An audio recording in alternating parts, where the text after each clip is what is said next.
We are seeing off late, quite often or very frequently, the news is about layoff, retrenchment, and these are headlines news on social media or short news services, even in print media and sometime in electronic media also. And when we are part of globalized information network, in every news which is taking place in any corner of the world, we also consume it.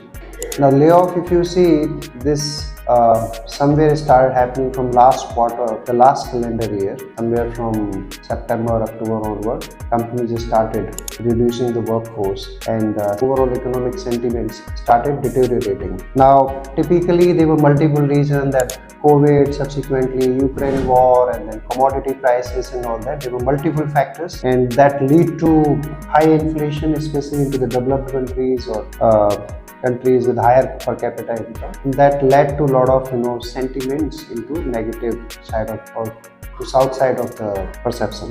But if we go into the layoff, which is happening for last 4-5 months, few things are very evident. Layoffs are coming predominantly more, or you can say large chunk of layoffs are happening in tech sector, IT sector, technology, or you can say the internet-based economy, startups, which were heavily funded by various institutional investors, venture capitalists, private equity investment segment. So that's what we call it, the winter season in startup. So that is there, and then there was sometime economic reason, sometime funding reason, and that the momentum of layoff started picking up. So as I said just now, that layoffs are not very often used in all the industries, but predominantly into services. In services, we see more often in tech, IT, digital space. Now, reasons are not entirely economic. Of course, when market is going very strong, then you have room for all mistakes, over hiring and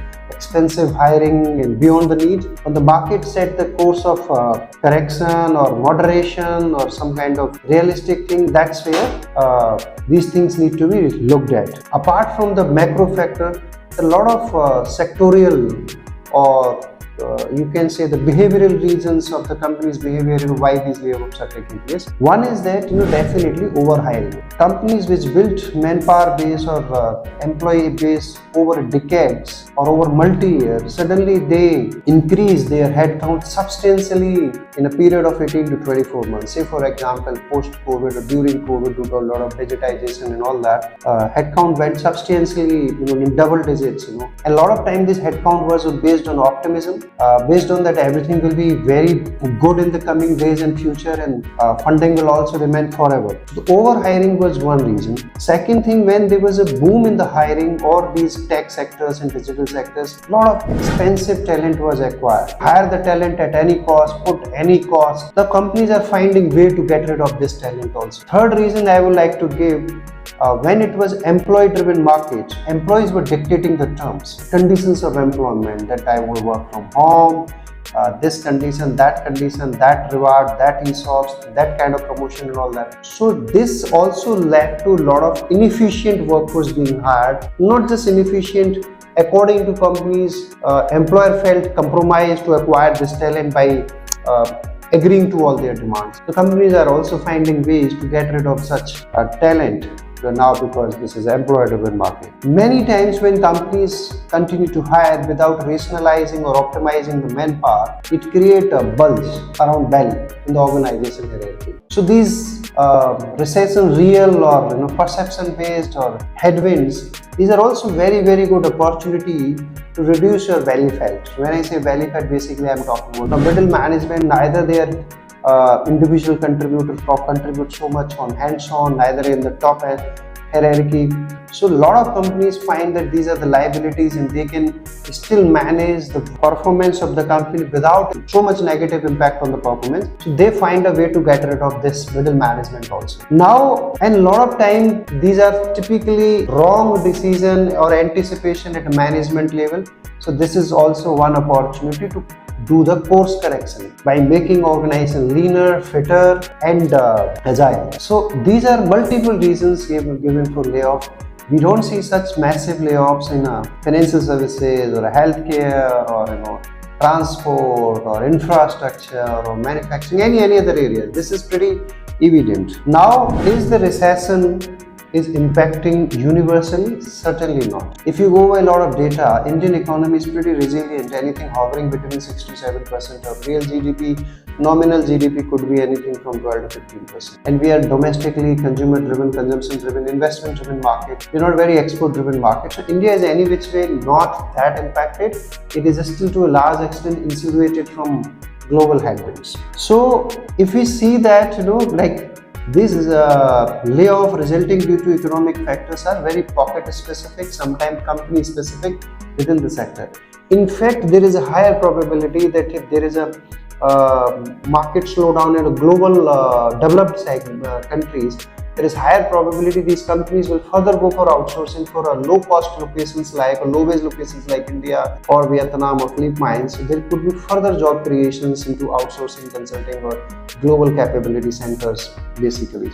So there could be opportunity in coming months also once this water gets settled down, because Indian wages are still fairly low compared to the Western countries. Even if you see the Western countries, especially America, he or she just said that there are close to 5 lakh open vacancies in America. So even if there is economic slowdown, employment slowdown is not. Employment slowdown is still pretty strong, and Europe has technically not fallen in the recession according to theory that you have to be consecutively 2 quarters to call it recession. There is a higher probability that may not be very long or deep recession, rather it could be era of slow growth based on the productivity, efficiency and survival of the right companies. This may not be propped up growth. So coming what the people who have been impacted with the layoff, definitely they should not lose hope, because this is not a 360-degree despair. Probably a company, the sector didn't do well. They can continue to identify right opportunity with right reskilling, right preparation, with right expectations, because a lot of these young workforce has also got a very wrong expectation. So what happened in the boom time, how they negotiated with the employers, they are still believing that they can continue to do so. So they need to rationalize their expectations and find a real worth of self. And because past is not a prologue for future. If something happened good in boom time or a very strong economy, not necessary it will be continued. So there has to be rationalization. Coming to leaders, business leader or people who are responsible for hiring, could be CXO, could be entrepreneur or whatever it is. Hiring has to be rationalized, keeping the sound fundamentals in mind, because doing purely based out to compete or out of optimism may not work very well. Because once you start firing people, retrench people, ultimately you invite some news and it impact your employer branding in the medium to long term. It erodes the credibility of employer, that employer believe in hiring and firing. So this is also something employers need to be cautious about it, and they should be mindful about it. Definitely future looks very bright for India due to domestic factors, and India is not going to slip into any kind of technical or slower growth era, and people should be willing to come out of those sectors which are very heavy dependent on Western countries, and then they can migrate if possible to the domestic consumption driven. Happy to see your feedback.